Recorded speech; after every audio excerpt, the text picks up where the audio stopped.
Praise the Lord. கர்த்தருடைய பரிசுத்த நாமம் மகிமைப்படுவதாக. இந்த நாளையும் காண செய்த கர்த்தருக்கு கொடான கொடி ஸ்தோத்திரங்கள். அன்பானவர்களே, இந்த வாரம் முழுவதும் தேவனுடைய கிருபையினாலும் உடைய இரக்கத்தினாலும் உடைய வார்த்தைகளினால் நாம் பலப்படுத்தப்பட்டு கிருபையினால் ஸ்திரப்பட்டு இந்த ஆயத்த நாளுக்கு நாம் வந்திருக்கிறோம். இந்த ஆயத்த நாளிலே கர்த்தர் நம்மை ஆயத்தப்படுத்துவாராக. தேவனுடைய சமூகத்துக்கு என்று சொல்லி நம்மை ஆயத்தப்படுத்திக் கொள்வோம். இந்த நாளிலும் கர்த்தர் நம்ம கொடுக்கிறதான வார்த்தை வெளிப்படுத்தின விசேஷம் 11ஆம் அதிகாரம் 19ஆம் வசனம். Revelation chapter 11 verse 19. அப்பொழுது பரலோகத்தில் தேவனுடைய ஆலயம் திறக்கப்பட்டது. அவருடைய ஆலயத்திலே அவருடைய உடன்படிக்கையின் பெட்டி காணப்பட்டது. அப்பொழுது மின்னல்களும் சத்தங்களும் இடி முழக்கங்களும் பூமி அதிர்ச்சியும் பெரும் கல் மழையும் உண்டாயின. கர்த்தருடைய நாமத்துக்கு மகிமை உண்டாவதாக. அன்பானவர்களே, இந்த ஆயத்த நாளிலே தேவனுடைய ஆலயத்தில் நடைபெறுகிற ஒரு சம்பவத்தை ஆண்டவர் நமக்கு காண்பிக்கிறார்.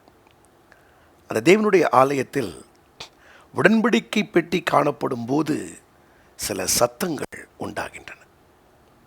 அந்த சத்தங்கள் என்னவென்றால் மின்னல்கள், இடிமுழக்கங்கள், பூமி அதிர்ச்சி, பெரும் கல்மழை.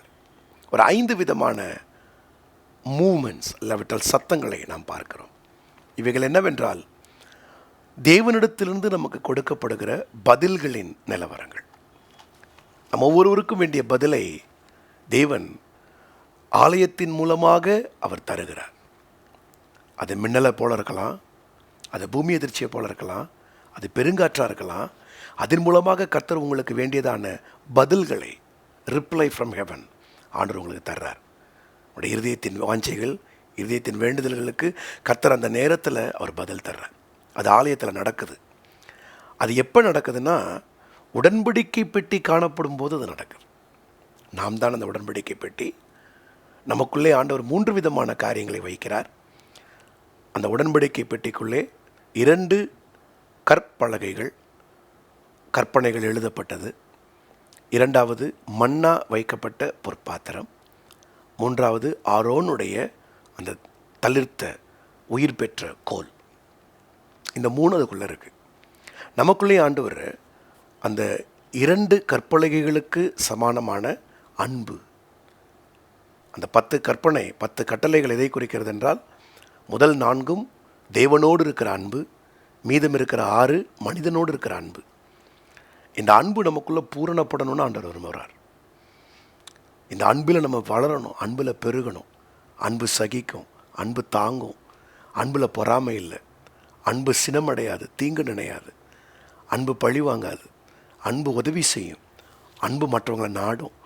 இந்த அன்பு நமக்குள்ளே பெருகட்டும். இந்த நாளில் நீங்கள் ஆயத்தமாகும் போது அன்பில் எங்கெல்லாம் வளரணுமோ, எந்த இடத்துலலாம் அன்பில் குறைவாக இருக்கிறீங்களோ அங்கே அன்பில் நல்லா வளர்கிறதுக்கு ஆயத்தமாகுங்க. 2வது அந்த பெட்டிக்குள்ளே இருந்தது மன்னா வைக்கப்பட்ட பொற்பாத்திரம். அது என்ன? விசுவாசம். தேவனுடைய வார்த்தையினால் வருகிற விசுவாசம்.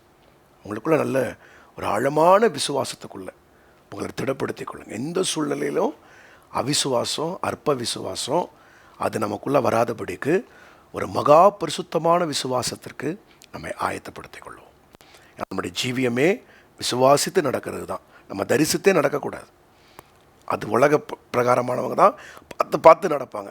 நம்ம பார்த்து நடக்கிறது இல்லை, நம்ம விசுவாசித்து நடப்போம். அந்த பகுதிக்குள்ளே உங்களை நல்லா ஆயத்தப்படுத்துங்க. விசுவாசத்தில் குறைவாக இருக்கீங்களா? ஆண்டவர்கிட்ட கேளுங்க, ஆண்டவரே என் அவிசுவாசம் நீங்கும்படி எனக்கு உதவி செய்யுங்க ஆண்டவரேன்னு ஆண்டவர்கிட்ட கேட்டிங்கனாலே அவிசுவாசத்தை நீக்கிட்டு அவர் விசுவாசத்தை பலப்படுத்துவார். சந்தேகங்கள் அதிகமாக வருதா, அந்த கேள்விகள் அதிகமாக வருதா, ஆண்டவர் எடுத்துப்படுவார். உங்களை சரண்டர் பண்ணுங்க விசுவாசத்துக்கு. 3வது அங்கே ஒரு நம்பிக்கை. ஆரோனின் தளிர்த்த கோல் எதை குறிக்கிறது? ஒன்றுமே இல்லாத கோல், இதனால் ஒன்றுக்கும் உதவாதது, இது நடக்காது அப்படின்ற ஒரு கோல் தேவ சமூகத்தில் வைக்கப்பட்டு போது ஒரு ராத்திரியில் அது பூ பூத்து, அது காய் காய்த்து, பழம் தந்து, அது செழித்தது. அதுபோல் தான் நமக்குள்ளே இருக்க நம்பிக்கை. நம்ம இன்னைக்கானவர்கள் அல்ல, நம் நாளைக்கானவர்கள். அந்த நாளை எது? கர்த்தர் நமக்குள்ளே பரலோக நம்பிக்கை வைத்திருக்கிறார். பூமியோடு நம்முடைய வாழ்க்கை முடியல, நமக்குள்ள உன்னதத்திற்கான நம்பிக்கை உண்டு. இந்த உலகத்தின் வாழ்க்கை முடியும் போது, ஓட்டம் முடியும் போது, நான் ஜெயமாய் அங்கு ஒரு ஓட்டத்தை நான் தொடங்குகிறேன். அது என் தேவனோடு கூட நான் தொடங்குகிறேன். அந்த பரலோக நம்பிக்கை, ஜீவனுள்ள நம்பிக்கை, வடாத நம்பிக்கை, அது உங்களுக்குள்ள ஆழமாக அது வேரூன்றட்டும். இந்த மூன்றும் உங்கள்கிட்ட காணப்படும் போது ஆலயத்துக்கு நாளைய தினத்தில் வரும்போது அன்பில் பெருகுங்க, விசுவாசத்தில் பெருகுங்க, நம்பிக்கையில் பெருகுங்க.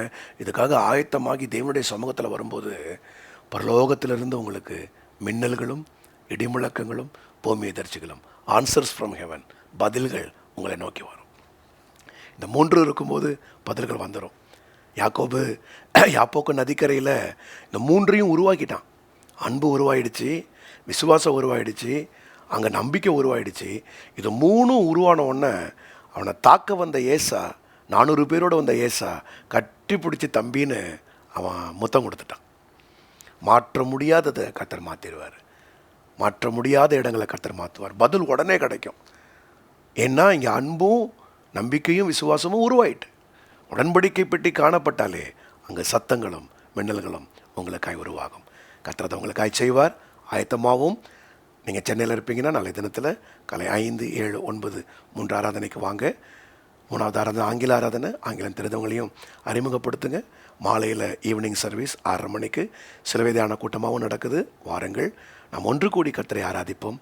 பரலோகத்தின் தேவனை உயர்த்துவோம். நம் தேவன் பதில் தருகிற தேவன், நமக்காய் பதில் செய்வார். ஜெபிப்போமா?